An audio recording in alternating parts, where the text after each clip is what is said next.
देखो last class में हम लोगों ने फर्स्ट ऑर्डर काइनेटिक्स को पूरा किया था और उसके क्वेश्चंस किए थे, ठीक है। अब आज हम लोग बात करेंगे सेकंड ऑर्डर काइनेटिक्स। तो सेम रिएक्शंस को फॉलो करते हैं। जैसे मान लो मेरे पास एक रिएक्शन है अल्फा ए गिविंग बीटा पी। तो अगर मुझे इसका रेट लिखना हो, अगर ये सेकंड ऑर्डर काइनेटिक्स है तो मैं लिखूंगा रेट बराबर के ए पे पावर 2। रेट को अगर इन टर्म्स ऑफ अल्फा लिखना हो तो कैसे लिखूंगा, minus 1 upon alpha D A over D T बराबर के ए स्क्वायर। ए स्क्वायर को नीचे ले आओ, क्या बन जाएगा, minus D A upon A square बराबर अल्फा के डी टी। अगर time t is equal to 0 पर मान लो इनिशियल कंसेंट्रेशन थी ए नॉट और time t is equal to T पर फाइनल कंसेंट्रेशन हो गई ए, तो बताओ माइनस 1 अपॉन ए स्क्वायर का इंटीग्रेशन क्या होगा।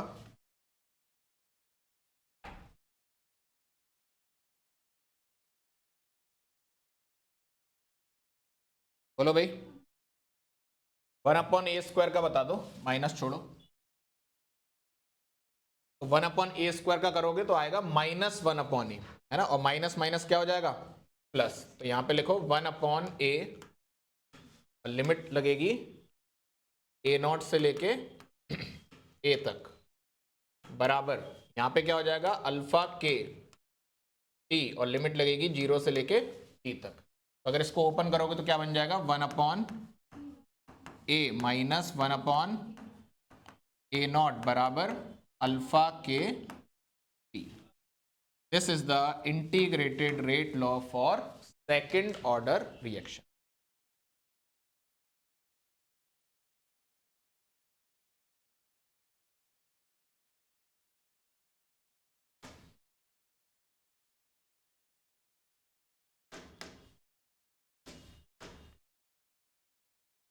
चाहो तो इसको ऐसे भी कर सकते हो, 1 अपॉन ए बराबर alpha K T plus 1 upon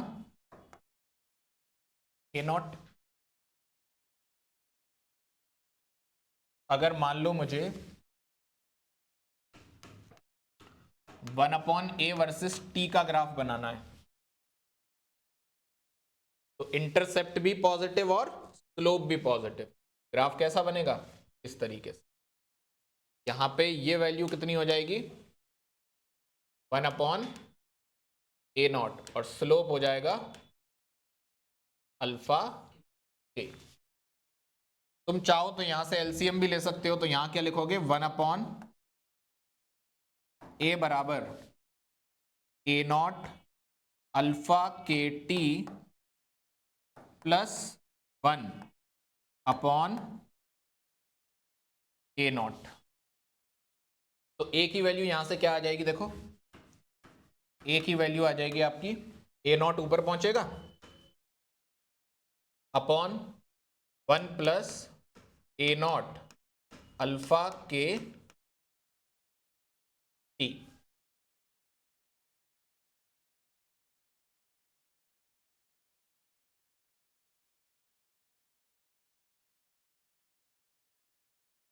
अगर मैं यहां पे तुमसे कहूं ए वर्सेस टी का ग्राफ बनाओ,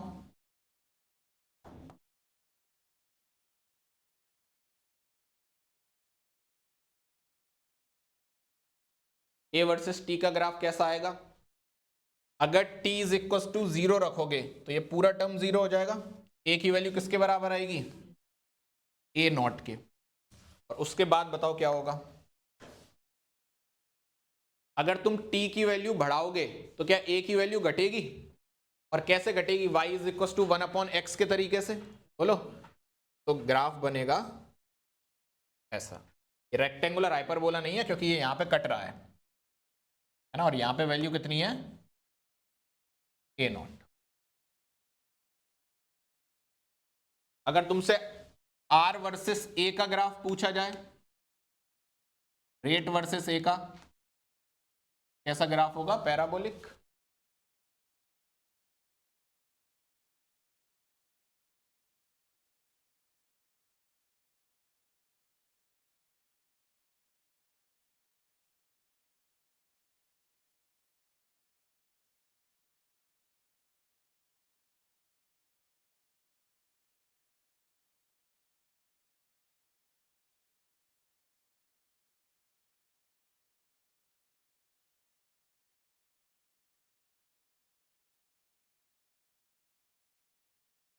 हाफ लाइफ बताओ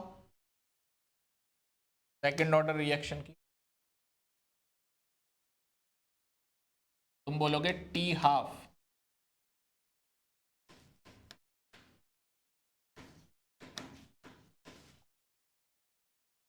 तो एट टी हाफ क्या हो जाएगा? कंसंट्रेशन हाफ हो जाएगी, तो फाइनल कंसंट्रेशन हो जाएगी इनिशियल की आधी। सही है, तो पुट कर दो उधर। देखो जब ए की जगह रखोगे ए नॉट बाई टू, तो टू ऊपर पहुंचेगा, तो two upon A naught minus one upon A naught कितना आ जाएगा? One upon A naught. देखो two upon A naught minus one upon A naught बराबर अल्फा के टी। तो ये हो जाएगा वन अपॉन ए नॉट बराबर अल्फा के टी हाफ कर लो। तो टी हाफ की वैल्यू हो जाएगी one upon A naught alpha के। यानी कि तुम बोल सकते हो कि जीरो ऑर्डर का टी हाफ ए नॉट के डायरेक्टली प्रोपोर्शनल था, फर्स्ट ऑर्डर का डिपेंड ही नहीं करता था, और सेकंड ऑर्डर का इनवर्सली प्रोपोर्शनल है। तो अगर ग्राफ की बात करूं तो ग्राफ आ जाएगा टी हाफ वर्सेस ए का बनाओ, वो भी ऐसा, और T half versus A not का बनाओ, वो भी ऐसा, क्योंकि दोनों ही इनवर्सली प्रोपोर्शनल।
अरे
क्या होगा? कौन सा? बी। करेक्ट। देखो कैसे करेंगे। कह रहा है कि जब बी की कंसंट्रेशन को डबल किया तो हाफ लाइफ पे कोई फर्क नहीं पड़ा। हाफ लाइफ पे फर्क कब नहीं पड़ता? जब फर्स्ट ऑर्डर हो। इसका मतलब बी के रेस्पेक्ट में रिएक्शन कैसी है? First order. तो आर बराबर हो गया के, ए के बारे में भी नहीं पता पर बी के बारे में पता चल गया कैसी है? First order. आगे पढ़ो। When the concentration of A alone was doubled the rate increase by 2 times. इसका मतलब ए को डबल करने से रेट भी डबल हो रहा है। इसका मतलब ए की पावर क्या है? ए की पावर भी 1 है, यानी कि ओवरऑल ऑर्डर कितना हो गया? 2। और अगर ऑर्डर 2 होता है तो रेट कांस्टेंट की यूनिट पहली लेक्चर में सिखाया था, लीटर पर मोल पर सेकंड हो जाएगी।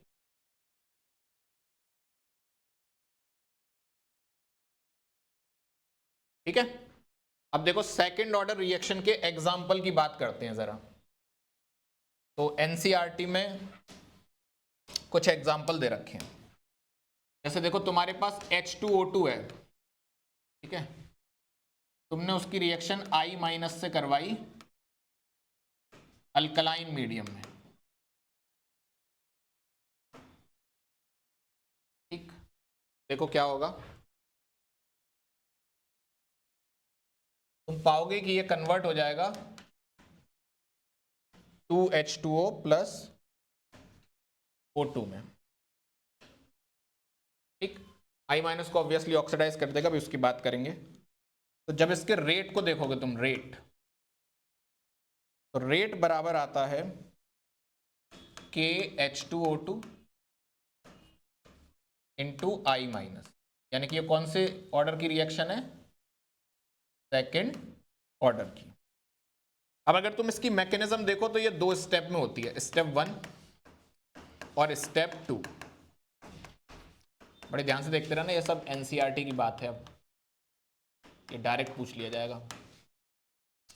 स्टेप 1 में क्या होता है? स्टेप 1 में आप देखोगे कि H2O2 I माइनस को ऑक्सीडाइज करता है IO माइनस, और फिर सेकंड स्टेप में H2O2 IO माइनस के साथ रिएक्ट करके बनाता है H2O plus I minus plus O2। क्योंकि IO माइनस से IO माइनस कट गया इसीलिए, और I माइनस से I माइनस, इसीलिए मैंने ना तो रिएक्टेंट में और ना ही प्रोडक्ट में कोई भी I का प्रोडक्ट या रिएक्टेंट लिखा है ना। अब अगर आप देखोगे दोनों ही स्टेप एलिमेंट्री हैं, ये स्लो स्टेप है, यानी कि ये रिएक्शन का RDS होगा। क्योंकि दोनों ही एलिमेंट्री हैं तो आप ये भी कह सकते हो कि दोनों ही, ध्यान से देख लो, बाई मॉलिक्यूलर है, क्योंकि इसमें भी एक मॉलिक्यूल H2O2 का और एक I माइनस का, इसमें भी एक H2O2 का और एक IO माइनस। जब तुम स्लो स्टेप से रेट लॉ लिखोगे तो लिखोगे KH2O2 इंटू I माइनस, और एक्चुअल में भी क्या है? वही है। तो इसका मतलब इंटरमीडिएट आया ही नहीं स्लो स्टेप के रेट लॉ में। इंटरमीडिएट वैसे था कौन? IO minus.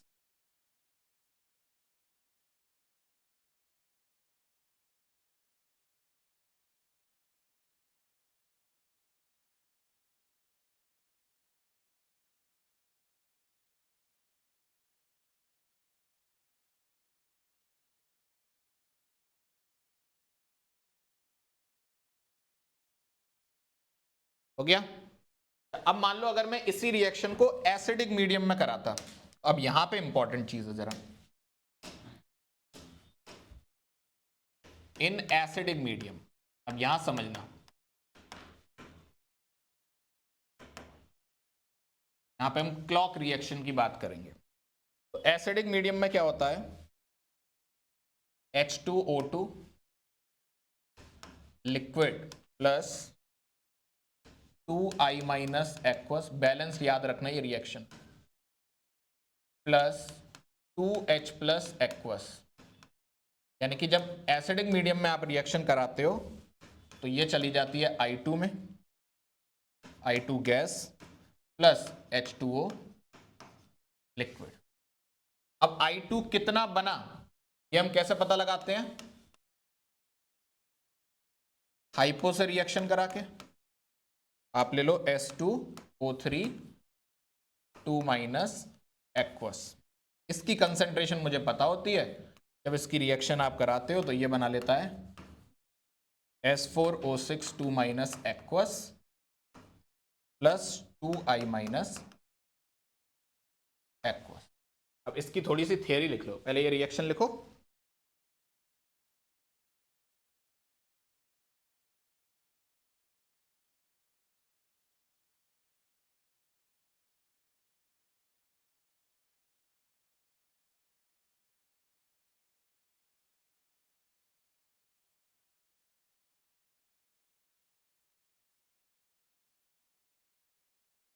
मैं लिखो, in this reaction hydrogen peroxide, in this reaction hydrogen peroxide oxidizes, this reaction hydrogen peroxide oxidizes iodide ion into molecular iodine, iodide ion into molecular iodine, full stop। if calculated amount of sodium thiosulfate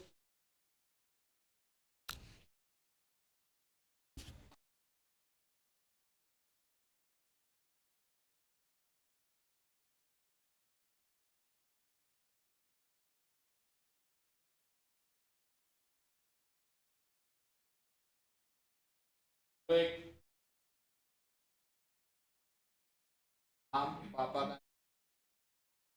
जिसका भी नाम पूछा और number पूछा बता दो, कहाँ तक लिखवाया था। हाँ, if calculated amount of sodium thiosulfate is added in the presence of starch solution, the presence of starch solution as an indicator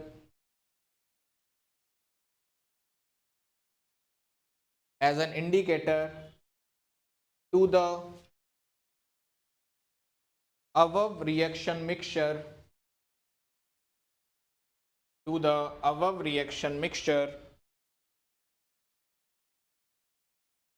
comma, the liberated iodine reacts with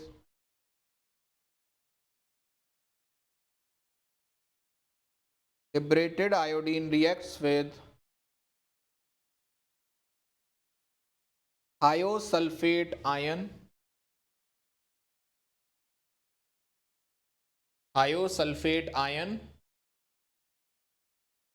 as fast as it is produced, यानी कि जैसे ही बनेगी तुरंत thiosulphate के साथ react करेगी and gets reduced back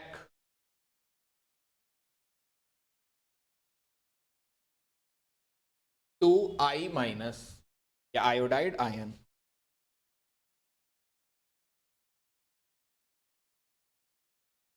and gets reduced back to iodide ion till all the thiosulfate gets converted into tetrathionate ion. क्या बोलते हैं? Tetrathionate ion. इसका स्ट्रक्चर कैसा बनेगा? देखो रिडॉक्स में सिखाया था मैंने।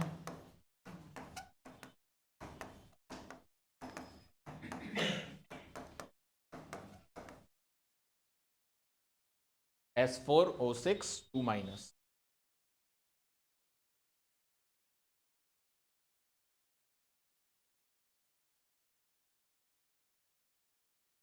ठीक, अब मान लो तुम्हारा ये थायोसल्फेट पूरा कंज्यूम हो गया।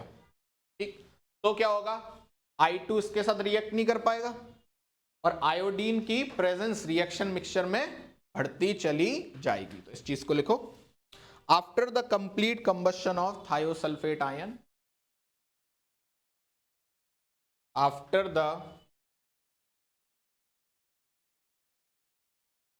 complete consumption of thiosulfate ions, the concentration of iodide liberated in the reaction, the concentration of iodide nahi iodine, the concentration of iodine I2, the concentration of iodine liberated in the reaction of hydrogen peroxide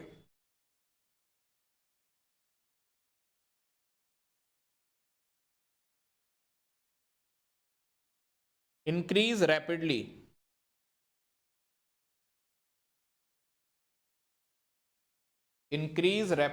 to a point, increase rapidly to a point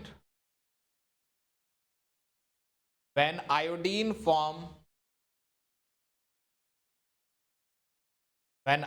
form stable blue color complex with starch, stable blue color complex with starch, full stop। Next line से लिखो, the time required to consume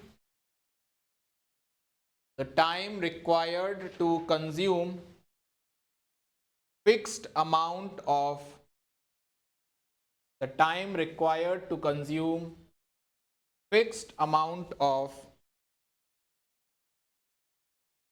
thiosulfate ion is reproducible.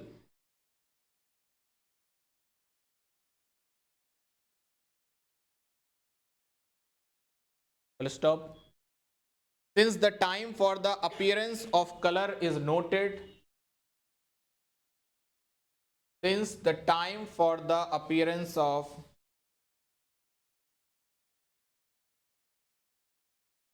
color is noted,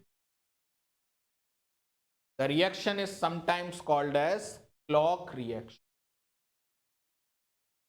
The reaction is sometimes called as clock, CLOCK, घड़ी, clock reaction।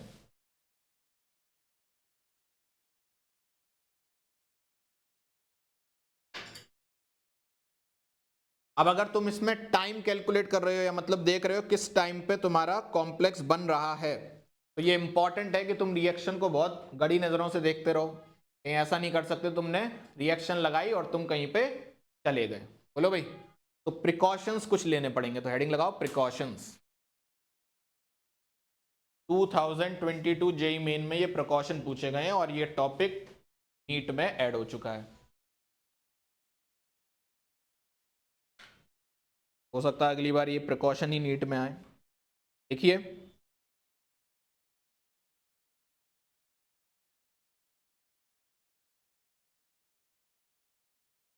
always keep the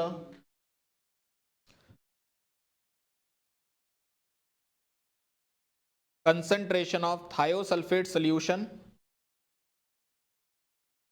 less than that of iodide ion. Thiosulphate की concentration आपको हमेशा क्या रखनी है? कम रखनी है। कम नहीं रखोगे तो क्या होगा? सारा का सारा इधर वापस से कन्वर्ट हो जाएगा। The concentration of thiosulphate ion should be less than that of iodide ion.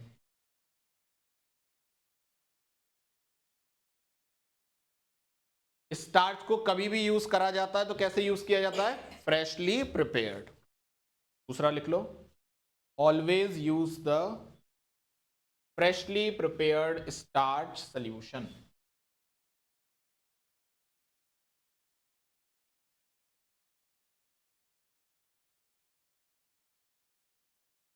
H2O2 और आयोडाइड का जो सैंपल यूज करोगे वो भी कैसा होना चाहिए? Freshly prepared. तीसरा लिखो,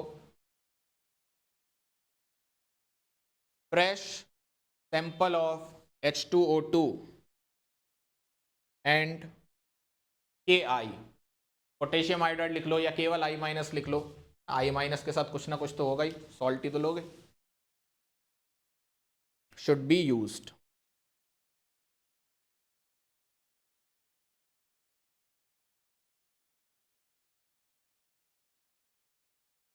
ठीक है। अच्छा, जिस भी मेजरिंग सिलेंडर से तुम दोनों रिएक्शन में चीजों को मेजर करोगे वो मेजरिंग सिलेंडर सेम होना चाहिए।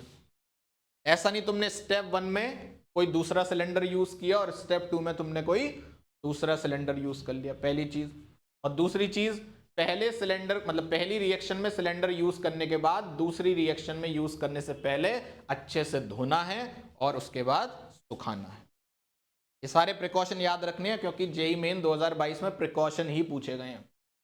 क्या क्या प्रिकॉशन आपको लेने पड़ेंगे, क्योंकि प्रैक्टिकल केमिस्ट्री का पार्ट है तो उसमें लैब में कैसे करते हैं। अब स्कूलों में तो लैब में कराते नहीं है, सीबीएसई तो मान के चलता है, एनटी मान के चलता है कि हमारे देश की लैब बहुत अच्छी हैं, वहाँ पे सारे एक्सपेरिमेंट कराए जाते हैं। तो ये प्रिकॉशन आपको याद होने चाहिए, तो लिख लो इसको भी।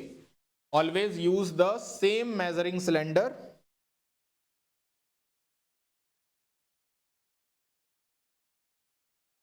for measuring solution. Always use the same measuring cylinder for measuring solution in two different set of observations. In two different set of observation.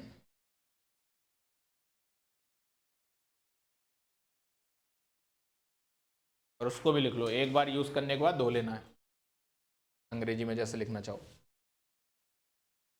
पहली रिएक्शन में यूज करने के बाद दूसरी में करने से पहले धो लो।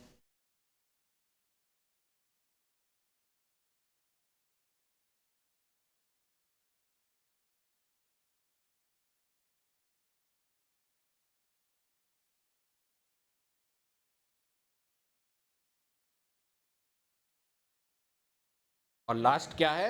घड़ी का खास ध्यान रखना है, मतलब record the time immediately after the appearance of blue color. Record the time immediately after the appearance of blue color.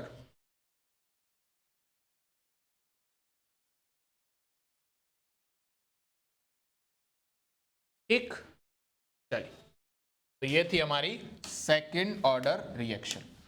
अब देखो, अब आगे बहुत सारे ऑर्डर नहीं पढ़ते, अब एक जनरल बना लेते हैं, nth ऑर्डर रिएक्शन। तो फिर से वही लिखेंगे, अल्फा ए गिविंग बीटा पी। ठीक है, अब क्या लिखोगे? रेट बराबर हो जाएगा, nth ऑर्डर है तो k a पे पावर n, है ना।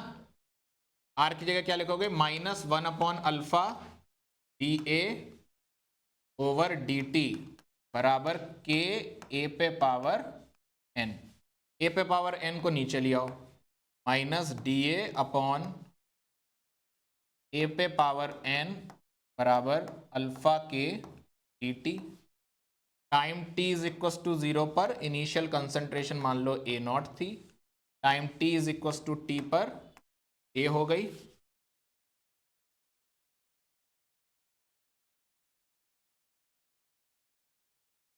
अब इससे निकालो टी हाफ।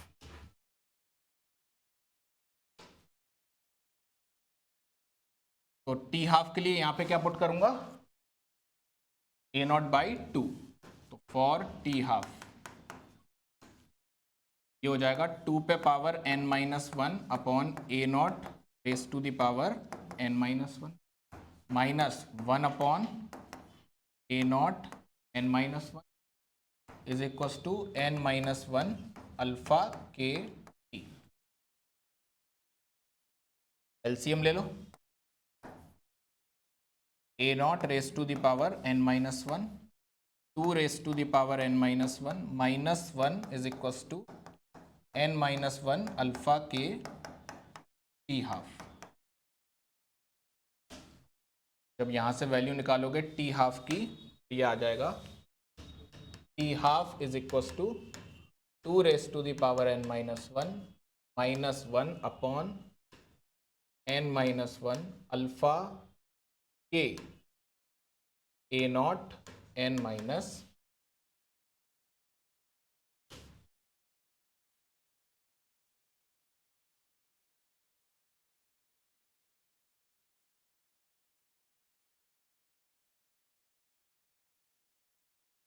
अगेन इस फॉर्मूले में n is not equal to 1, n 1 नहीं है।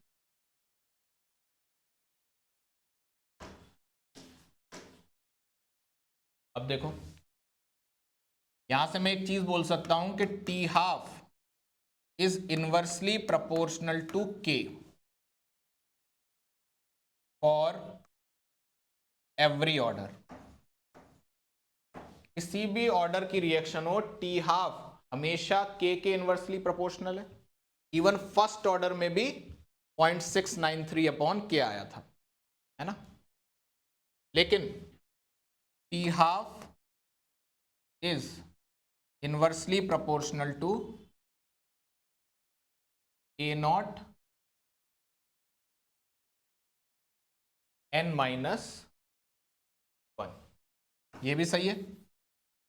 टी हाफ इनवर्सली प्रोपोर्शनल है किसके, ए नॉट n माइनस 1 के। क्या इसको भी मैं फॉर एवरी ऑर्डर लिख सकता हूं, क्योंकि अगर तुम n की वैल्यू 1 लगाओगे तो 1 माइनस 1 0, तो टी हाफ ए नॉट के प्रोपोर्शनल नहीं है फर्स्ट ऑर्डर के, सही बैठ रहा है। तो ये वाली चीज भी हर ऑर्डर के लिए ट्रू। ये फॉर्मूला हर ऑर्डर के लिए ट्रू नहीं है। क्यों नहीं है, यहां पे गड़बड़ हो जाती है। अगर n की वैल्यू 1 रखोगे तो 1 माइनस 1 क्या हो जाएगा, 0, तो 1 अपॉन 0 क्या हो जाएगा, इनफाइनाइट। पर इन दोनों के लिए इंडिविजुअली क्या ये वाली बात सही है, बिल्कुल सही है। अगर इसको ऊपर लेके जाओगे तो तुम ये भी बोल सकते हो कि T half is directly proportional to A naught raise to the power 1 minus n। तो यहां से बोल सकते हो पहला टी हाफ किसी रिएक्शन का और दूसरा टी हाफ किसी रिएक्शन का बराबर होगा पहला ए नॉट 1 माइनस n अपॉन दूसरा ए नॉट 1 माइनस, या पूरे पे 1 माइनस n।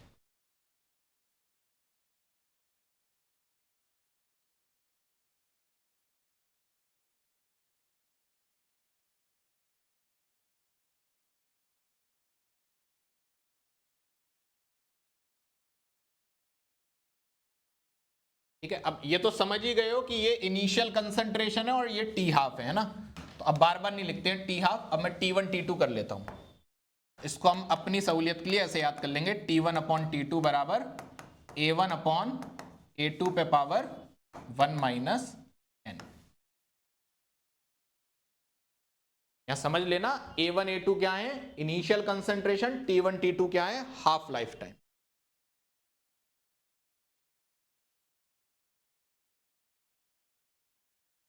हाँ एवरी ऑर्डर। अब इधर लॉग लो, यहां लिखोगे लॉग T1 अपॉन T2 बराबर, जब यहां लॉग लोगे तो बनेगा लॉग A1 अपॉन A2 पे पावर कितना 1 माइनस एन, 1 माइनस एन को आगे ले आओ, बन जाएगा लॉग T1 अपॉन T2 बराबर 1 minus N log A1 upon A2। बोलो भाई, लॉग A1 अपॉन A2 को इधर ले आओ तो बनेगा log T1 upon T2 upon log A1 upon A2 बराबर 1 माइनस एन। एन को इधर ले आओ, इस पूरे को उधर भेज दो तो क्या बन जाएगा।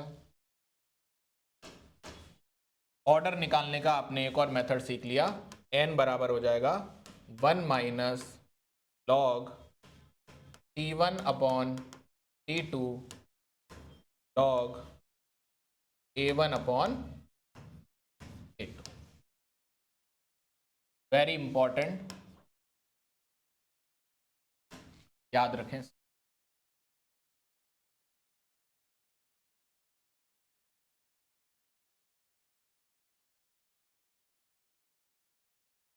कई किताबों में लिखा होता है T2 अपॉन T1, तो यहां कर देते हैं A2 अपॉन A1, एक ही बात है।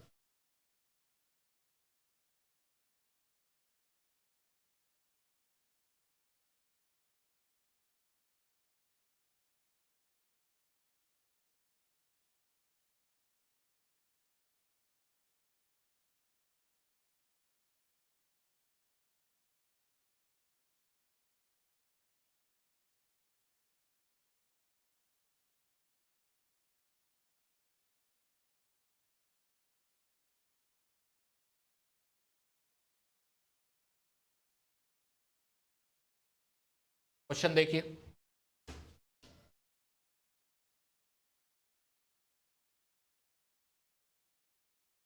ये हो गया, ये लिख रही हो।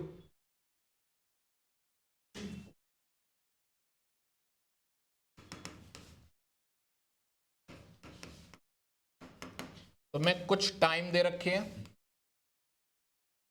और उन पर कंसंट्रेशन दे रखी है। जैसे जब टाइम 0 था तो कंसंट्रेशन 1 थी, जब टाइम 1 हुआ तो 0.8 हो गई, जब 2 हुआ तो 0.67 हो गई, जब 4 हुआ तो 0.5 हो गई, और जब 6 हुआ तो 0.4 हो गई। आपसे बोला है ऑर्डर पता लगाओ, फाइंड ऑर्डर। देखो ऐसे टाइम और कंसंट्रेशन वाले सवाल में मैंने आपको ट्रिक सिखाई थी, है ना, कि अगर एपी हो तो 0 ऑर्डर और जीपी हो तो फर्स्ट ऑर्डर। पहले तो वही चेक करो।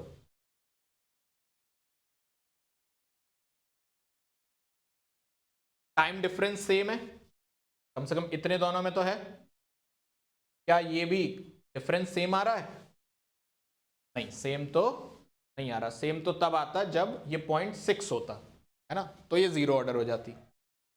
चेक करो 1 अपॉन 0.8 क्या बराबर आ रहा है 0.8 अपॉन 0.67?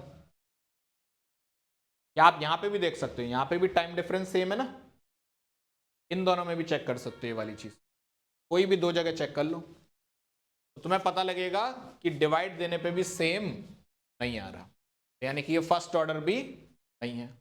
तो 2 बार के निकाल लो सेकंड ऑर्डर मान के और चेक करो। पहले ऐसे निकालो, फिर मैं एक नया तरीका और बताता हूं, तो इसमें एक चीज और देखी जा सकती है।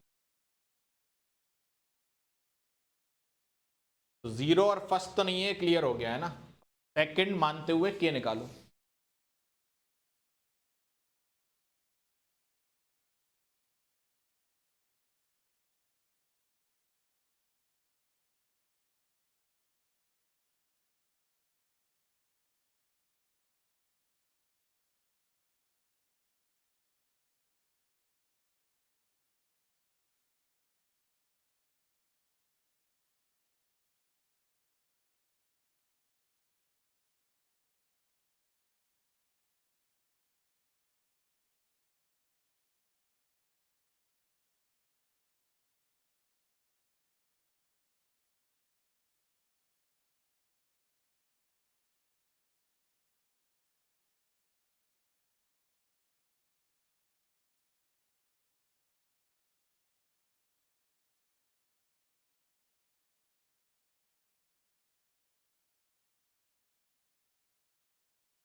आ रहा है क्या के सेम?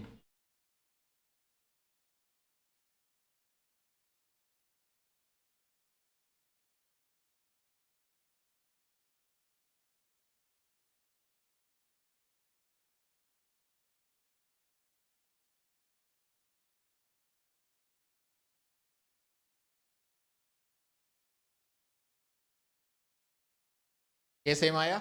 इसका लिए कौन सी रिएक्शन की है, मतलब कौन से ऑर्डर की रिएक्शन है? Second order. ये आया हुआ सवाल है। अब सोचो अगर तुम एपी और जीपी वाली ट्रिक नहीं जानते तो पहले तुम के निकालते जीरो ऑर्डर का, वो नहीं आता।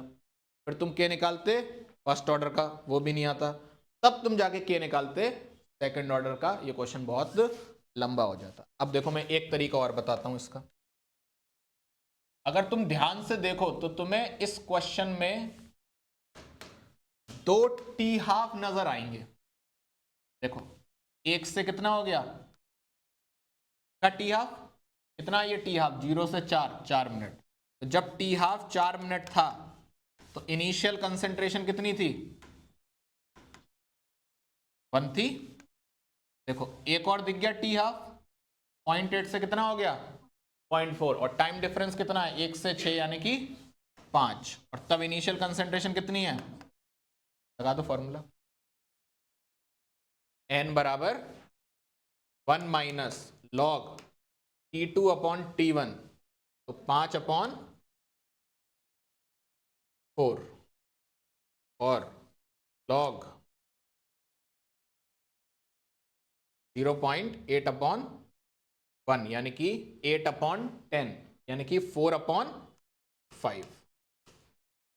सही है। इसको मैं 4/5 कर सकता हूं, पर मुझे यहां पे क्या लगाना पड़ेगा, प्लस। फिर ये दोनों क्या हो जाएंगे, कैंसिल। तो 1 + 1 क्या आ जाएगा,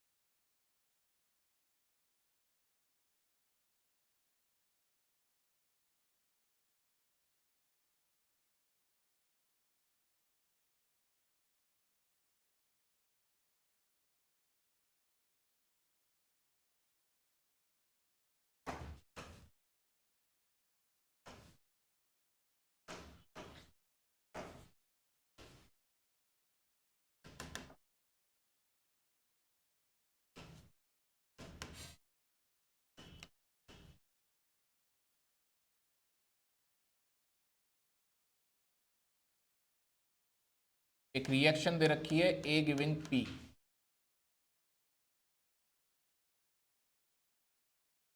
उसके लिए आपको एक ग्राफ बना के दिया हुआ है, लॉग टी हाफ और लॉग ए नॉट के बीच में। ए नॉट इनिशियल कंसंट्रेशन है,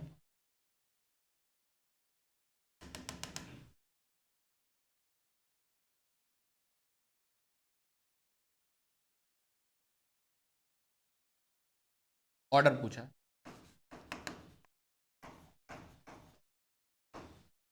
ऑप्शन 1 2 3 4।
ऑप्शन है 0 1 2 3।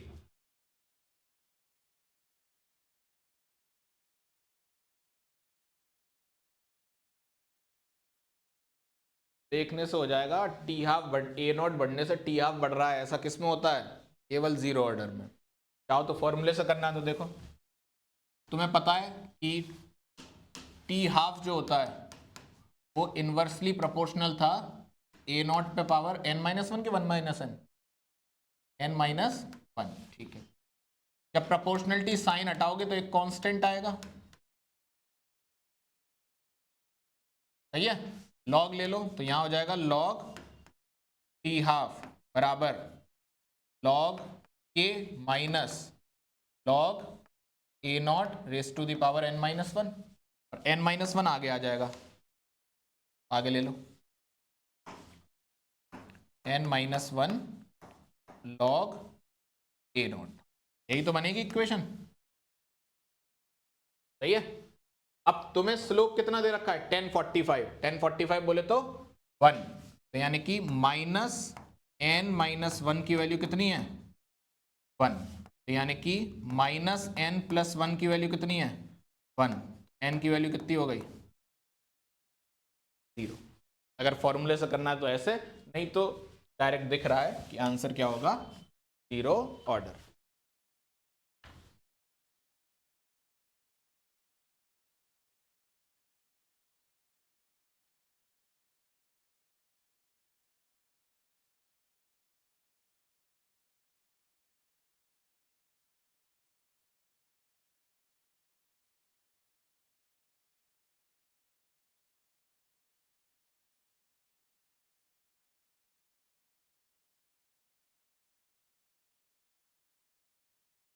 हो गया?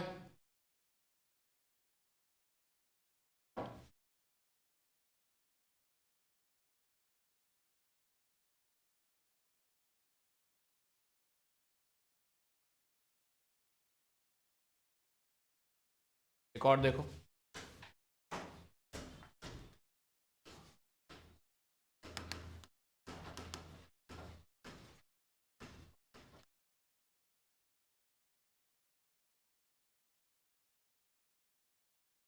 तुम्हें एक रिएक्शन दी है आर गिविंग पी, और उस रिएक्शन के लिए तुम्हें इनिशियल कंसंट्रेशन और टी हाफ की एक टेबल बना के दी है। 0.100, 0.025, 200 और 100।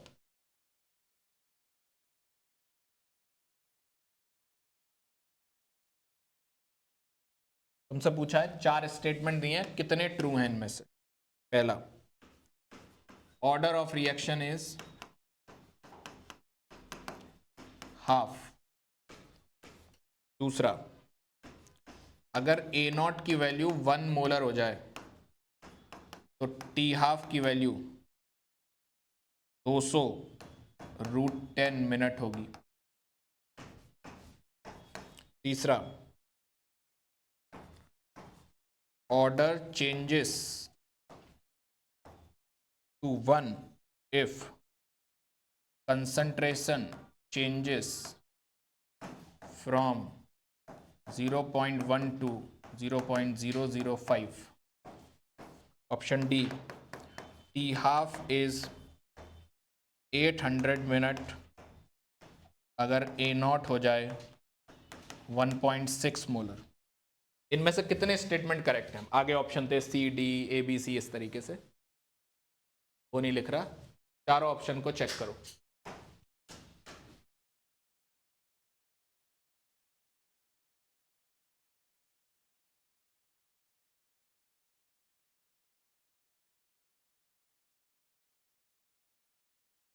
सबसे पहले तुम यहां से ऑर्डर निकाल सकते हो। ऑर्डर कैसे निकालोगे? 1 minus log T2 upon T1, तो मान लो ये कर दे रहा हूं, तो लॉग 200 अपॉन 100 कितना हो जाएगा? 2। तो यहां लिखूंगा 0.1 अपॉन, लॉग के अंदर 0.1 अपॉन 0.025, ये कितना आएगा? 4 आ जाएगा क्या? लॉग 4, लॉग 4 को लिख सकता हूं 2 लॉग 2, लॉग 2 से लॉग 2, ये हो जाएगा 1 minus 1 upon 2, that is 1 upon 2। क्या पहला स्टेटमेंट करेक्ट है? लग तो रहा है। ऑर्डर कितना आ गया? हाफ। अब कह रहा है अगर ए नॉट 1 मोलर होती तो क्या टी हाफ 200√10 होता? देख लेते हैं। तो एक इधर से उठा लो, ये वाला उठा लो। तो देखो दो तरीके हैं, तुमने मान लो ए नॉट और टी यहां से उठा लिए एक, और इन्हीं दोनों को उठा लो और फिर से ऑर्डर निकाल के देख लो। या तो ऑर्डर हाफ आ जाए, या ऑर्डर की वैल्यू पुट कर लो हाफ, ए नॉट की वैल्यू ये पुट कर लो और टी हाफ निकालो। पहला वाला तरीका ज्यादा आसान लग रहा है ना। मैं ऑर्डर निकाल लेता हूं, एक यहां से उठा लेता हूं इस ऑप्शन को, और 200 है ना तो एक इसको उठा लेता हूं। ठीक है, तो अब देखो अब क्या लिखूंगा, n बराबर 1 माइनस 200/200√10 है ना, तो log 1/√10 आ जाएगा। सही है, देखते रहना भाई। और यहां पे लिखूंगा log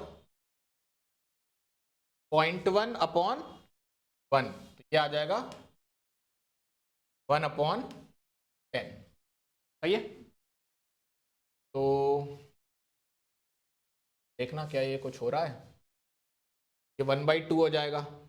1/2 को यहाँ चढ़ा सकता हूँ, 1/2 आगे आ जाएगा और ये कट जाएंगे। आ रहा है ना 1/2, तो मतलब दूसरा ऑप्शन भी करेक्ट है।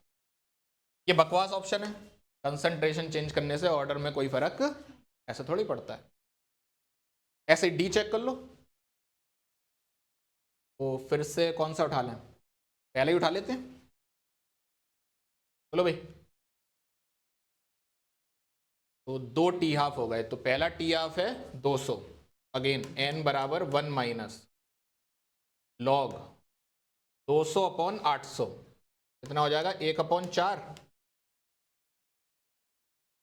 और यहाँ पे है 0.1 और यहाँ पे है 1.6, तो 1/16। सही है क्या? तो इसको मैं लिख सकता हूं 1/4 का स्क्वायर। ठीक है, 2 आगे आ जाएगा, तो 1 माइनस 1/2, ये भी हाफ आ रहा है, ये भी करेक्ट है। ए बी डी चेक कर लेते हैं। हाँ,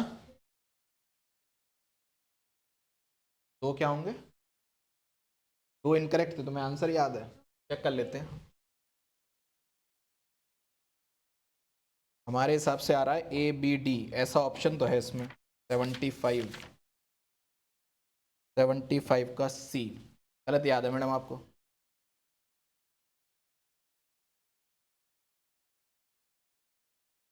नहीं, एक सेकंड, शायद सही याद है।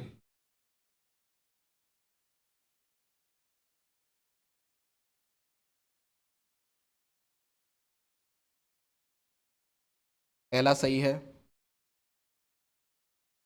और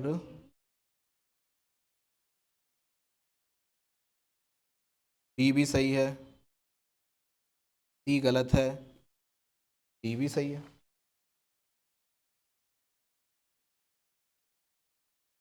ए बी और डी यही है। बाकी एक बार फिर से जरा कैलकुलेशन चेक कर लो यार, हो सकता है कुछ गड़बड़ हो गई हो। देखो पहला तो सही है डेफिनेटली, है ना, और तीसरा गलत है। बस दूसरे और चौथे को एक बार चेक कर लो, जरा देख लो कैलकुलेशन। सही है कैलकुलेशन? देख लेना भाई, वीडियो में गलत चला जाएगा। डी वाला चेक कर लूँ? डी तुमने कर लिया है, तुम्हारी वजह से हो रही है चेकिंग, बस तुमने वो डाल दिया ना डाउट मन में। n बराबर 1 माइनस, क्या किया था हमने, 200/200√10, तो 1/√10 हो गया, और 0.1/1 1/10 हो गया। 1/2 पावर चढ़ेगी, 1/2 आगे आएगा।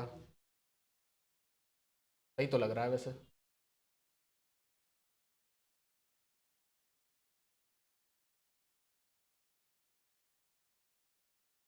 क्या कह रहे हो? वो तो ये भी ऊपर जाएगा तो माइनस में हो जाएगा, बात तो वही।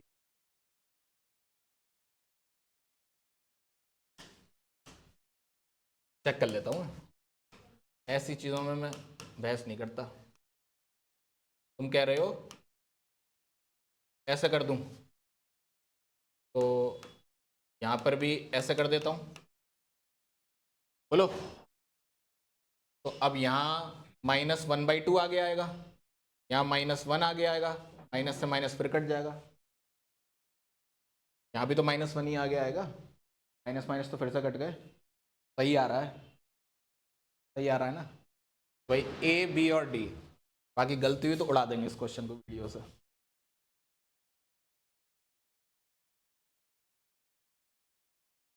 लिख लीजिए भाई, सही है।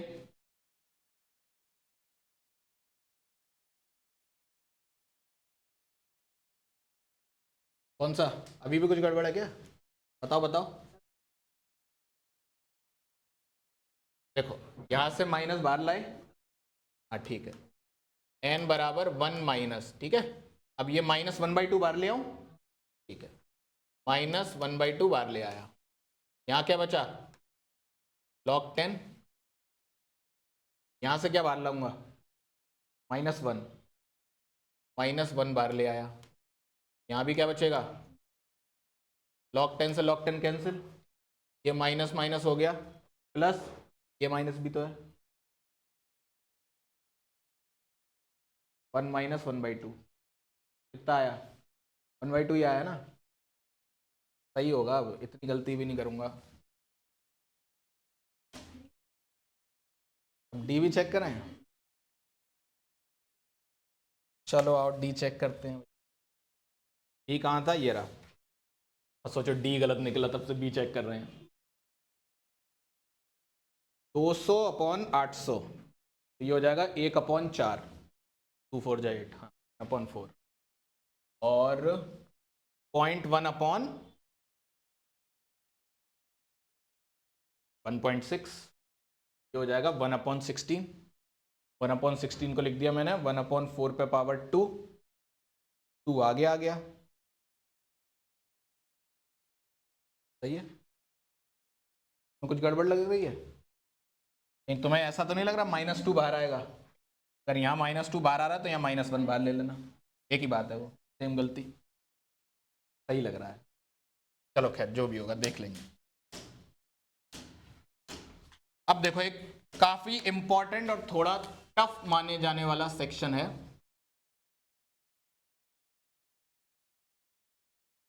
Bacterial growth.